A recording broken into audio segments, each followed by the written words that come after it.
देखिए, कहानी तो जब लोग फ़िल्म देखेंगे तो पता चलेगी। लेकिन एक बड़ी ज़बरदस्त कहानी है और एक तरीके से कह सकते हैं कि आज की फ़िल्म भी है और ऐतिहासिक फ़िल्म भी इसको कह सकते हैं।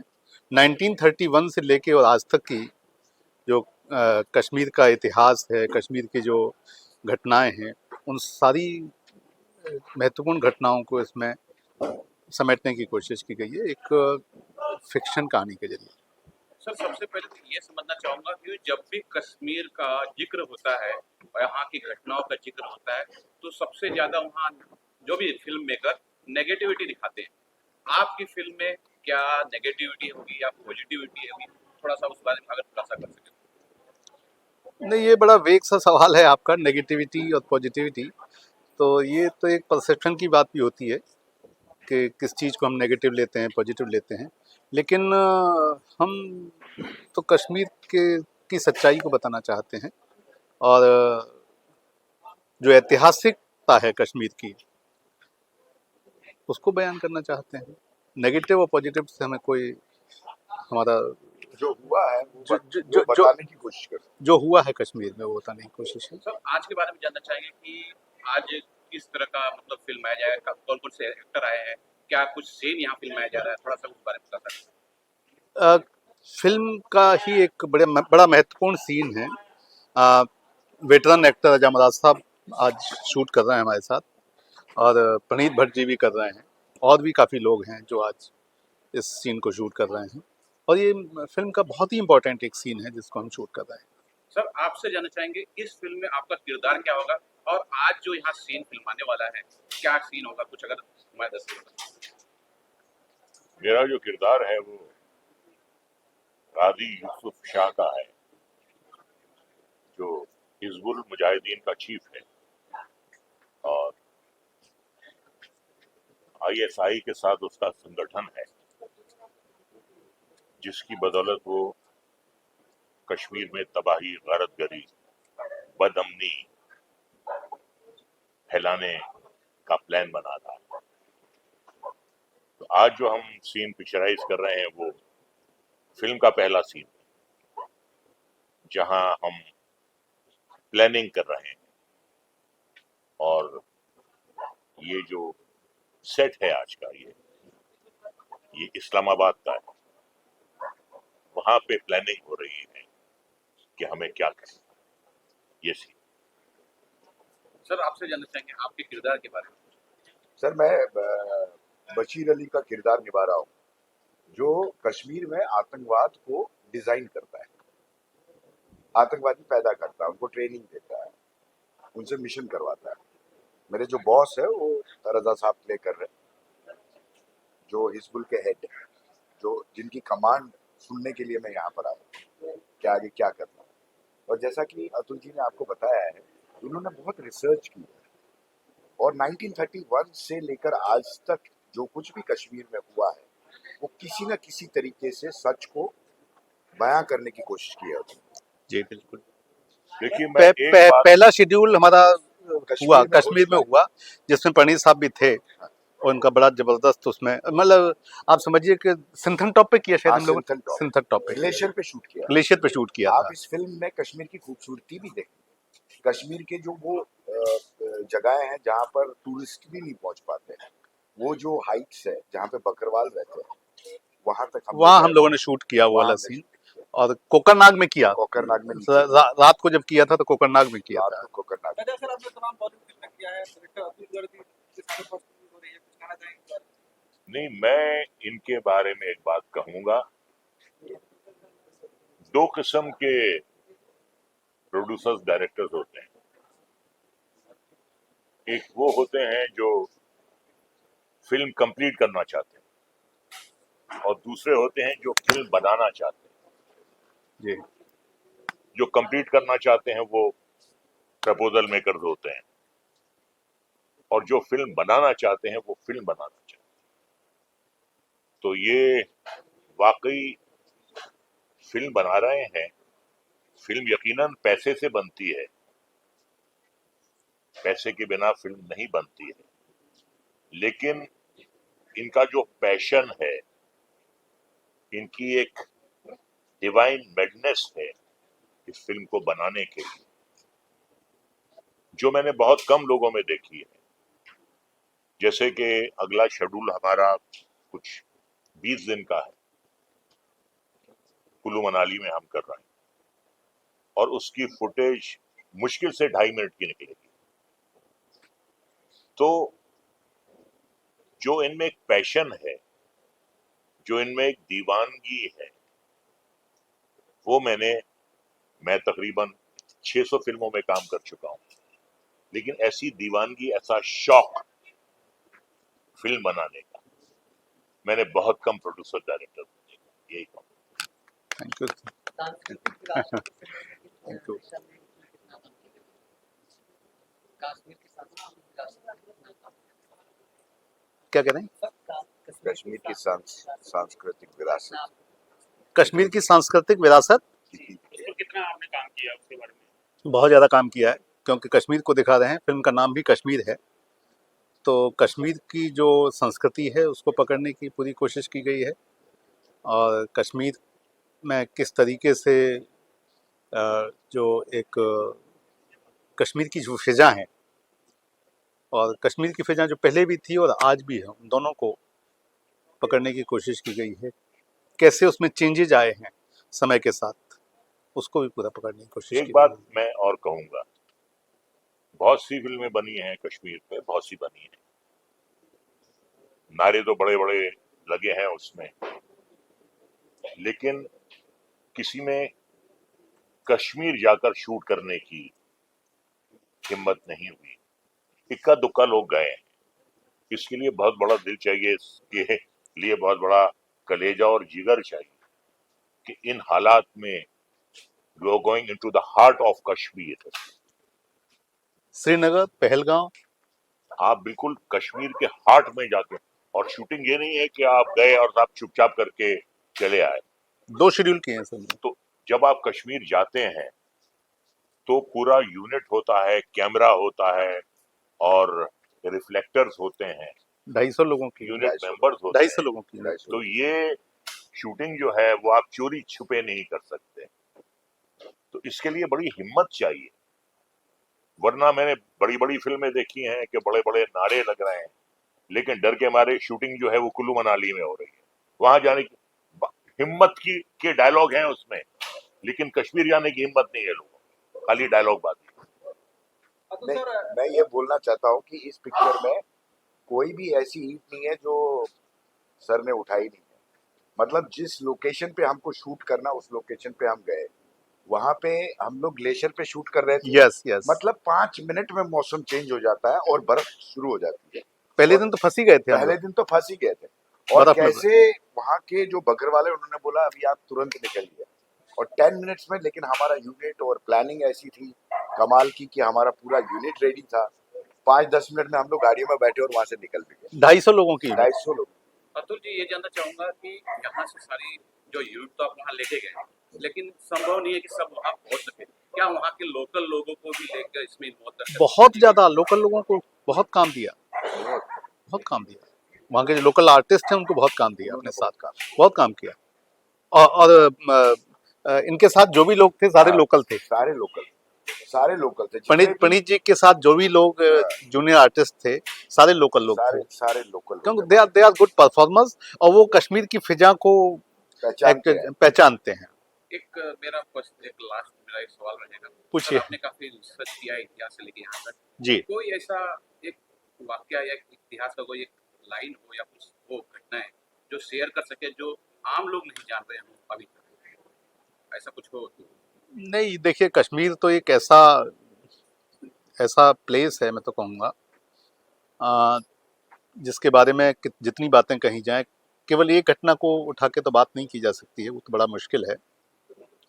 लेकिन मैं ये कहूँगा कि कश्मीर को, मैं एक नैरेटिव की बात कहूँगा कि कश्मीर जो है ना, उसको स्वर्ग कहा जाता है। तो मुझे लगता है कि स्वर्ग बड़े अटैक्स होते हैं, इंटरनल भी होते हैं, आउटसाइड भी होते हैं।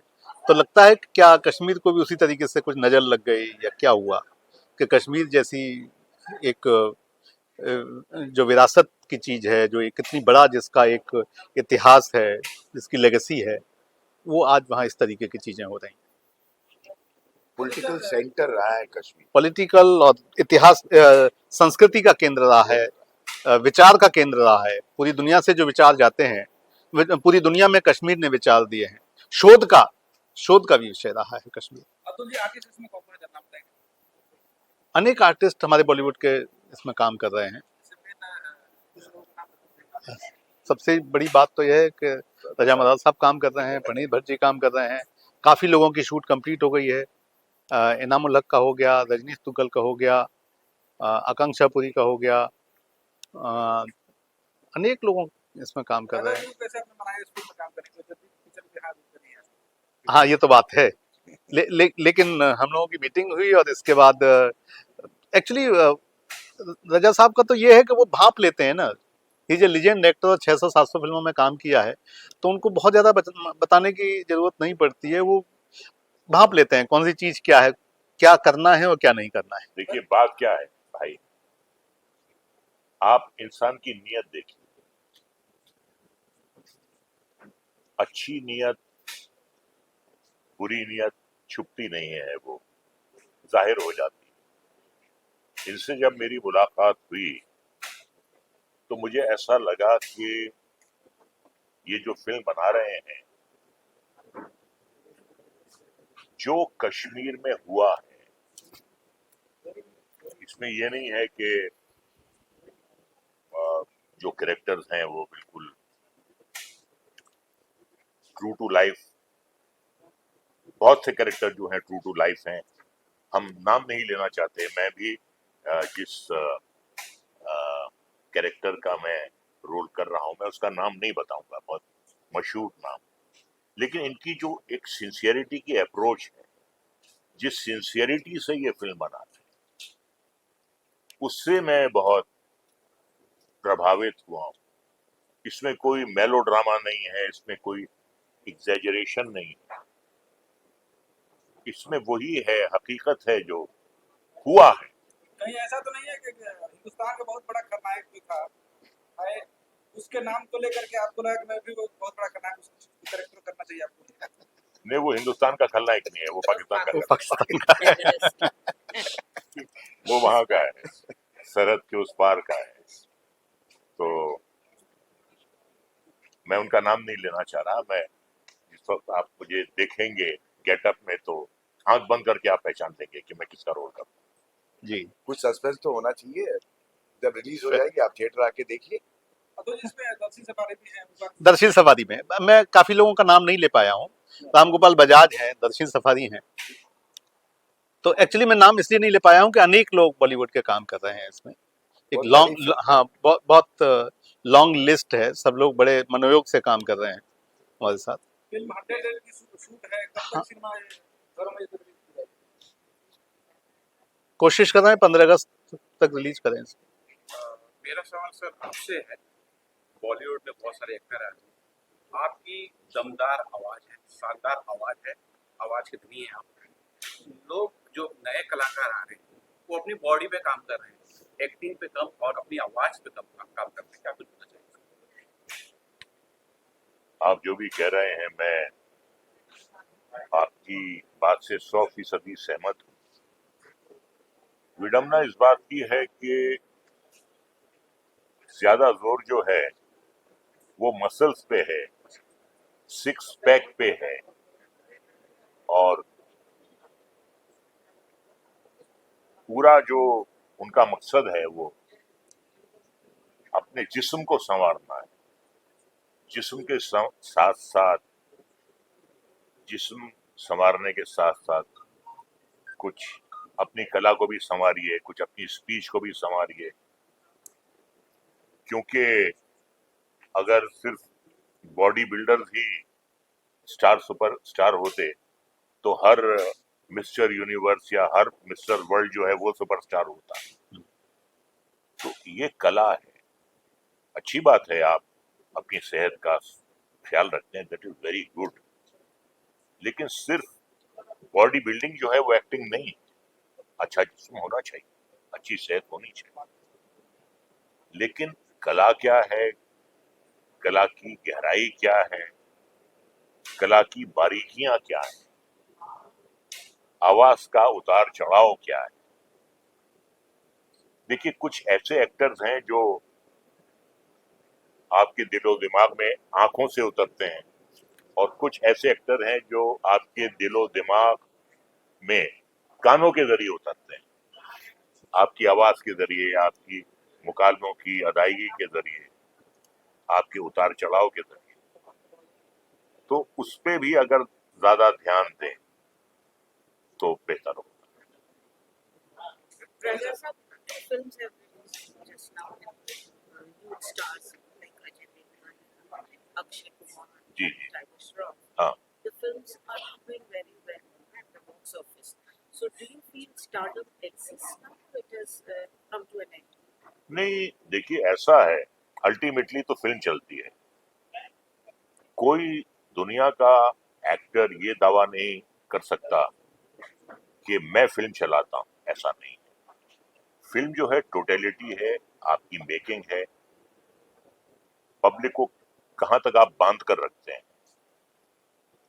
उस पे मुनासिर होता है।